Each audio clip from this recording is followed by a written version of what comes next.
Lucy Stone and Bella Abzug were two very important and influential figures in the history of American women's rights. Although Stone lived and worked in the 19th century and Abzug in the 20th, both worked hard to achieve the same goal, to change society's view of women and to give women more rights. Lucy Stone was born on August 13, 1818 in West Brookfield, Massachusetts, where she was the eighth of 9 children. Stone became the first woman in Massachusetts to earn a college degree and the first woman in the U.S. to keep her last name after marriage. Lucy Stone was a member of many different societies and spoke at many of their functions. The ideas that she proposed started to change the way people thought about women's rights and some of their actions. As she once said, "We want that women should be co-equal, helpmeet of man in all interests and perils and enjoyments of human life. We want that when she dies, it may not be written on her gravestone that she was the relict of somebody." As people started to agree with her, she and others started many societies to help women's rights, such as Women's National Loyal League. After Lucy Stone passed away on October 18, 1893, her work continued on and in some ways was more accepted.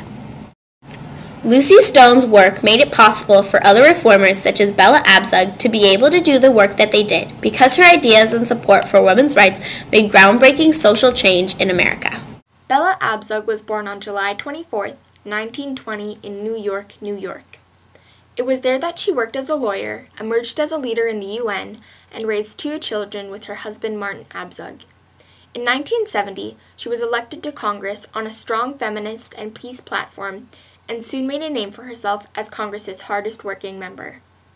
In the 7 years she served in the House, she became one of the most powerful members and was able to use her power to make change by supporting and proposing laws to improve women's rights. When asked by a reporter about how women define power, she replied, "We define power as the ability to use our gifts, our creativity. Our power is about being able to control our lives," and Abzug certainly did so. She founded and supported numerous organizations, amendments, and caucuses. Abzug was a founder of Women's Environment and Development Organization, Women's Strike for Peace, and the National Women's Political Caucus. She led the first ever National Women's Conference in Houston and also supported the Equal Rights Amendment. She also fought for other important women's rights, such as abortion, childcare, and equal pay.